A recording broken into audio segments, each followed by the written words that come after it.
The Pennsylvania grand jury report that details sexual abuse cases involving clergy dating back decades is coming under fire tonight. A new article claims many media outlets fail to properly report the full story. National correspondent for Crux and the Tablet, Christopher White, has those details. Dozens of witnesses testified before the grand jury, detailing acts of sexual abuse by priests. Those findings from the Pennsylvania Attorney General rocked the Catholic Church in the United States last August.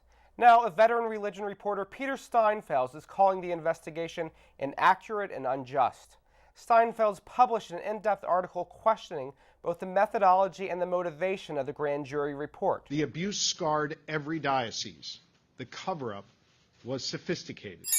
The report chronicled 7 decades of abuse within the state's 6 Catholic dioceses and led to the resignation of one of the nation's top Catholic cardinals, Cardinal Donald Wuerl. While Steinfels laments the, quote, stomach-churning accounts of abuse chronicled in the 1,300-page report, he is critical of the structure in which it is presented. He describes the sensational descriptions used in the report's introduction, which shaped the media narrative of its release, and the lack of the Church's response to these cases.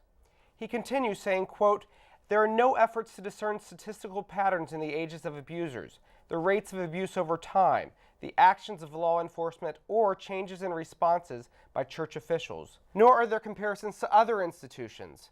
One naturally wonders what a 70 to 80-year scrutiny of sex abuse in public schools or juvenile penal facilities would find.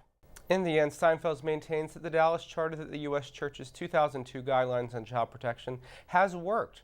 While he says they are in need of an update, he says the U.S. bishops have done their job. Liz? Christopher, tell us about Steinfels. Tell us more about him. What are his credentials, and why did he even decide to write this piece? Liz, Peter Steinfels is, in some respects, the dean of U.S. Catholic religion journalists. He was a 10-year reporter at the New York Times, managing editor at Commonweal for a long time, and then the head of Fordham Center for Religion and Culture. In writing this report, I think what he brings to light consistently in his 11,000-word article is that, strictly speaking, the standards that the Pennsylvania grand jury report used just aren't up to snuff, but either in terms of methodology, and they raise suspicions about the motivations themselves that perhaps hint at a political sort of desire for the prosecutor here. He also has a very strong criticism of the idea of an investigative report. Where does that stem from? Yeah, what he does is he goes back and looks at sort of legal scholarship on grand juries, and he says an investigative report actually, while there's standard practice, and we have them in many venues in public life, they don't give those named in it a chance to respond.